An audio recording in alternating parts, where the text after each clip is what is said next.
Good morning, everyone. I am Lani Hime. I will discuss the kinetic of the shoulder prevention of the shoulder condition. The shoulder is a complex joint that allows for a wide range of motion. Understanding the kinematics or the mechanics of the shoulder movement is crucial for maintaining shoulder health and preventing injuries. So, the mechanics of shoulder movement, known as a kinematics, is essential for preventing shoulder injuries by learning how the shoulder moves and functions. Individuals can take steps to maintain shoulder health and reduce the risk of developing painful conditions. Anatomy of the shoulder joint. First, we have bones. The shoulder joint is formed by the interaction of three bones: the clavicle, scapula, and the humerus. These bones work together to provide a wide range of motion and stability. So second, we have the ligaments and tendons. Numerous ligaments and tendons connect to the bones, providing support and enabling smooth, controlled movements. Proper function of these soft tissues is crucial for shoulder health. So third, we have muscles. The shoulder is powered by a complex network of muscles, including the rotator cuff, deltoid, and the trapezius. These muscles work together to lift, rotate, and stabilize the shoulder joint. So the shoulder joint consists the three bones, the clavicle, scapula, and the humerus, collaborating to allow extensive motions and stability. Ligaments and tendons connect these bones, ensuring smooth, controlled movement essential for shoulder health. So additionally, a network of muscles such as rotator cuff, deltoid, and trapezius work in unison to lift, rotate, and stabilize the shoulder joint. Common shoulder condition. First is we have rotator cuff tear. Damage to the tendons and muscles that stabilize the shoulder joint, often caused by overuse or sudden injury. Second, we have shoulder impingement.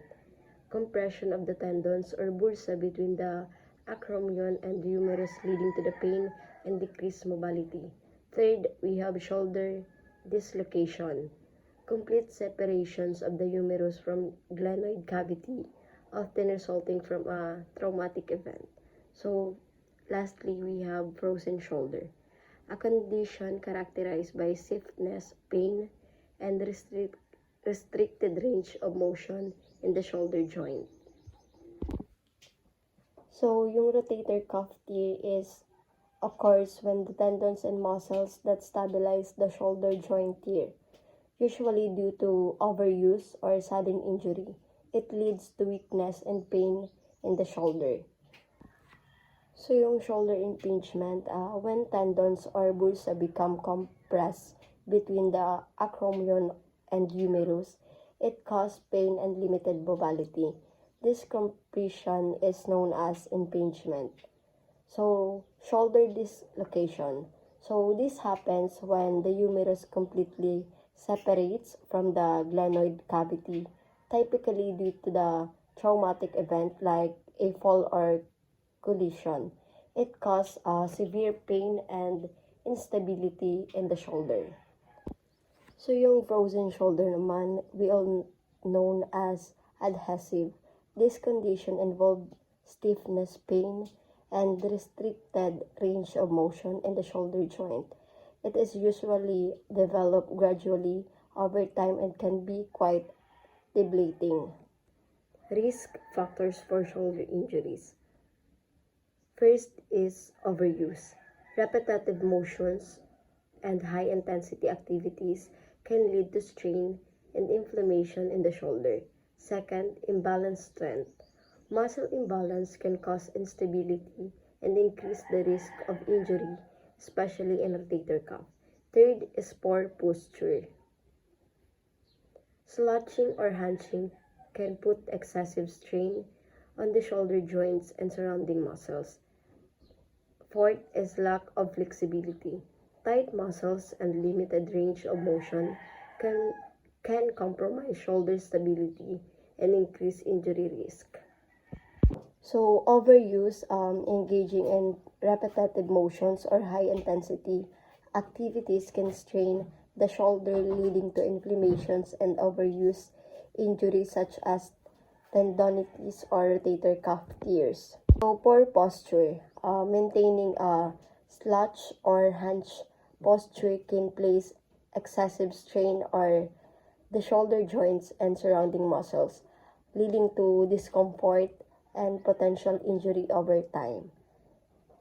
Imbalanced strength, muscle imbalance, particularly in the rotator cuff muscles, can result in instability of the shoulder joints, so making it more susceptible to injuries like dislocations or impingement. Lack of flexibility.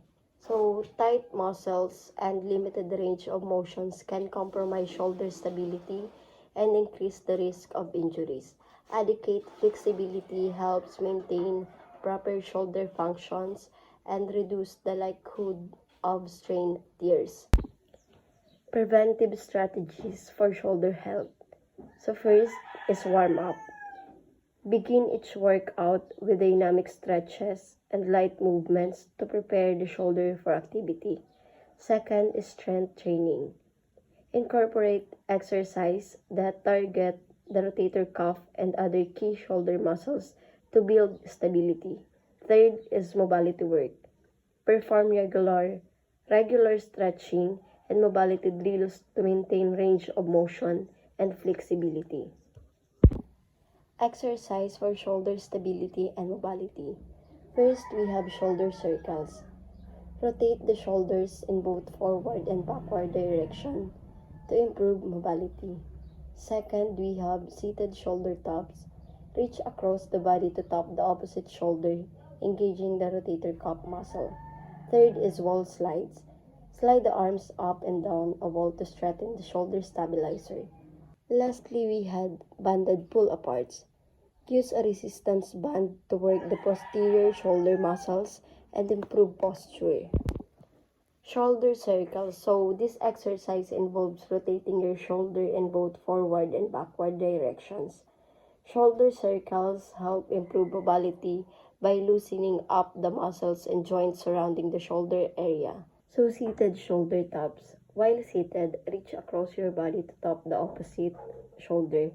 So this movement engages the rotator cuff muscles, which are crucial for shoulder stability. Seated shoulder taps help strengthen these muscles and improve flexibility. So wall slides. Stand facing a wall and slide your arms up and down along the wall. So this exercise is primarily target the shoulder stabilizer muscles.